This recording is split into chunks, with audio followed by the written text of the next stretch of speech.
नमस्कार, जय हिंद, वंदे मातरम। आप सभी का हमारे इस YouTube चैनल पर तहे दिल से स्वागत है। फ्रेंड्स, हम लोग कक्षा 10वीं का जो सीरीज चला रहे हैं उसका तीसरा टाइप का प्रश्न लेकर के आ गए हैं। फ्रेंड्स, इसमें क्या है, गुणनखंड पर जो आधारित प्रश्न है उसको हम लोग आज सीखने वाले हैं। देखिए फ्रेंड्स, इस प्रकार का आपको प्रश्न पूछा जाएगा कि क्या इतना है वो बहुपद इतना का गुणनखंड है, गुणनखंड है या नहीं है, इसको क्या करना है, हमें पता करना है। ठीक है, प्रश्न क्या बोल रहा है, फिर से पढ़ लेते हैं। क्या x माइनस 2 बहुपद px बराबर x के पावर 3 घात माइनस 3x के पावर 2 घात प्लस 4x माइनस 4 का एक गुणनखंड है। ठीक है, चलिए फ्रेंड्स जान लेते हैं हम लोग इस प्रकार के प्रश्न को किस प्रकार से हल करते हैं, कैसे हम लोग पता करेंगे कि गुणनखंड है या नहीं है। ठीक है, तो सबसे पहले आपको हल करके लिखना है फ्रेंड्स, और दिया गया है करके लिख लेना है, दिया गया है।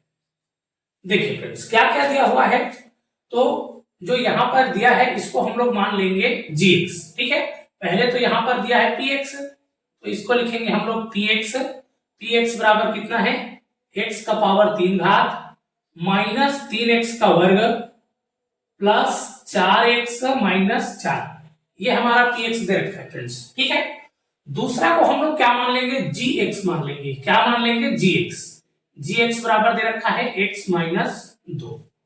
अब क्या करना है फ्रेंड्स, अब gx है वो px का कब गुणनखंड होगा, जब इस मान को हम लोग इसमें रखें फ्रेंड्स, तो उसका बराबर कितना आना चाहिए, 0 आना चाहिए। ठीक है, तभी वो क्या है, हमारा गुणनखंड होगा, अन्यथा गुणनखंड नहीं होगा। ठीक है, तो इसको हल करने के लिए हम लोग क्या करेंगे, सबसे पहले gx बराबर 0 रखने पर, gx बराबर क्या रख लेंगे, हम 0 रख लेंगे फ्रेंड्स।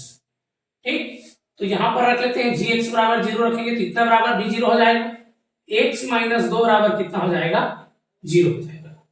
तो इस प्रकार से x बराबर हमारा कितना निकल कर क्या जाएगा, इसको उधर ले जाएंगे फ्रेंड्स, जो माइनस में है वो किस में चला जाएगा, प्लस में चला जाएगा। इस प्रकार से हमारा x बराबर 2 आ गया है।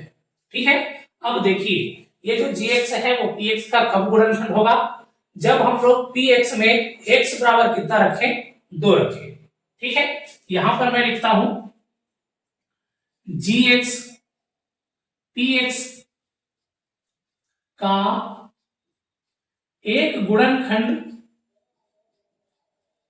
गुणनखंड होगा यदि px में x बराबर 2 रखने पर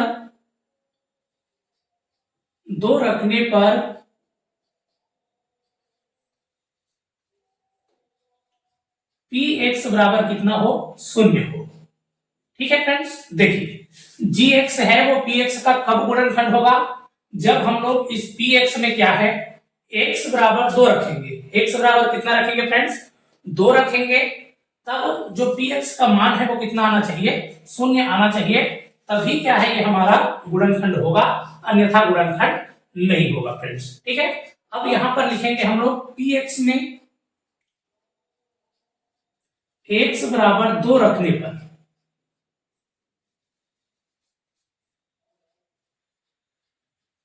x बराबर कितना रखने पर, 2 रखने पर। चलिए रख लेते हैं फ्रेंड्स, देखिए ये हमारा px है, px के स्थान पर तो हमें 2 रखना है, तो p2 हो जाएगा।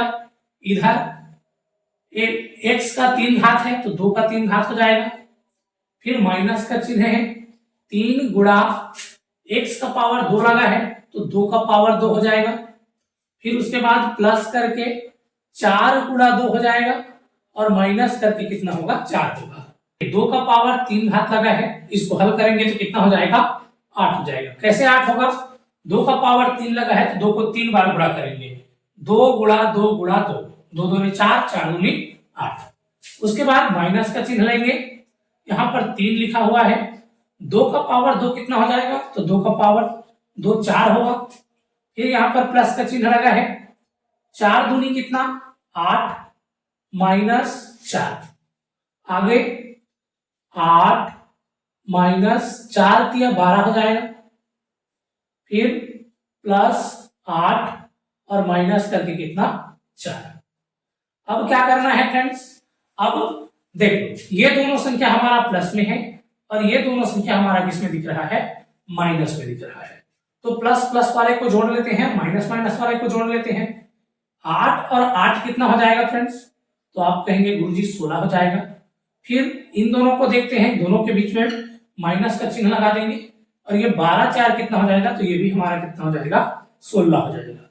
देखिए फ्रेंड्स, इसको हल करेंगे तो कितना हो जाएगा, 0 आ जाएगा। तो हमारा P2 बराबर कितना आ गया है, 0 आ गया है। यदि 0 आ जाए फ्रेंड्स तो ये gx है वो px का गुणनखंड होगा, और यदि 0 नहीं आए तो क्या है, gx है वो px का गुणनखंड नहीं होगा। ठीक है, तो यहां पर क्या है, P2 बराबर हो जा रहा है 0। यहां पर लिखेंगे अतः x - 2 बहुपद px बराबर x के 3 घात माइनस 3x का वर्ग प्लस 4x - 4 का एक गुणनखंड है। एक क्या हो जाएगा फ्रेंड्स, गुणनखंड है। तो इस प्रकार से क्या है, आपको गुणनखंड पता कर लेना है। ठीक है, चलिए आप इसका स्क्रीनशॉट ले लीजिए। मैं दूसरा प्रश्न लिखता हूं और हम लोग इस टाइप को, इस पर जो आधारित प्रश्न है उसको और अच्छे से समझते हैं फ्रेंड्स, गुणनखंड पर आधारित हम लोग अपना दूसरा प्रश्न लिख लिए हैं। दूसरा प्रश्न क्या बोल रहा है फ्रेंड्स, क्या gx बराबर x + 4 बहुपद px बराबर x का वर्ग प्लस 4x - 1 का गुणनखंड है।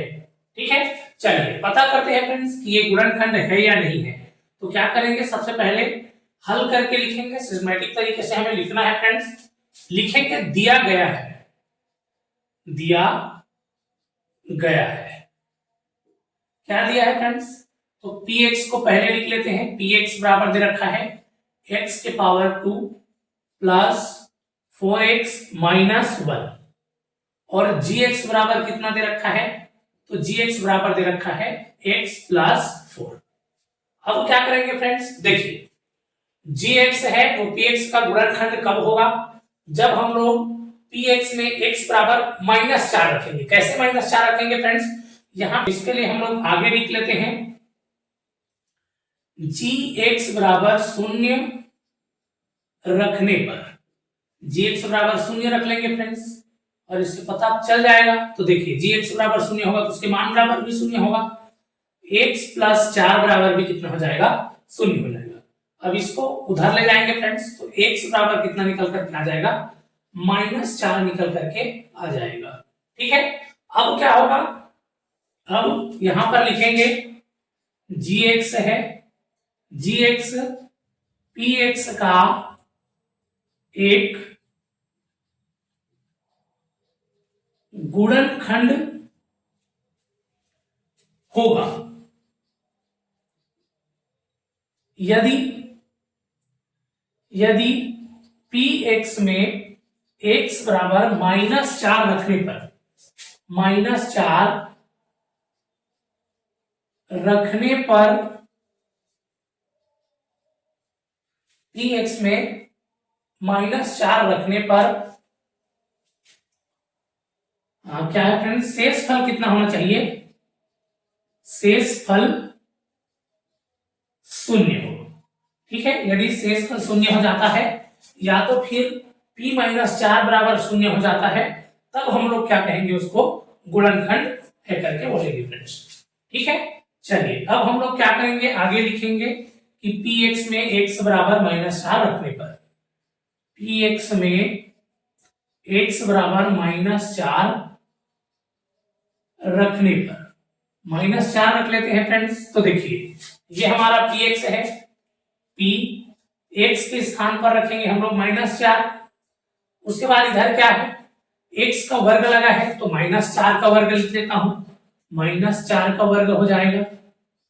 उसके बाद क्या है, प्लस करके 4 है और x के स्थान पर फिर से हम लोग -4 लिखेंगे, फिर यहां पर माइनस का चिन्ह लगा है और इधर कितना है, 1 है फ्रेंड्स। ठीक है, हल कर लेते हैं। देखिए माइनस का वर्ग करेंगे तो प्लस हो जाएगा, 4 का वर्ग करेंगे तो कितना फ्रेंड्स, 4 चौक 16। ठीक है, देखिए यहाँ पर प्लस का चिन्ह है, यहाँ पर माइनस का चिन्ह है, तो प्लस माइनस का क्या हो जाएगा, माइनस हो जाएगा। 4 और 4 को गुणा करेंगे तो कितना हो जाएगा, आप कहेंगे गुरुजी 16 हो जाएगा। फिर यहाँ पर लिखा है -1, देखो ये +16 है, ये -16 है, दोनों क्या हो जाएगा हमारा, खत्म हो जाएगा।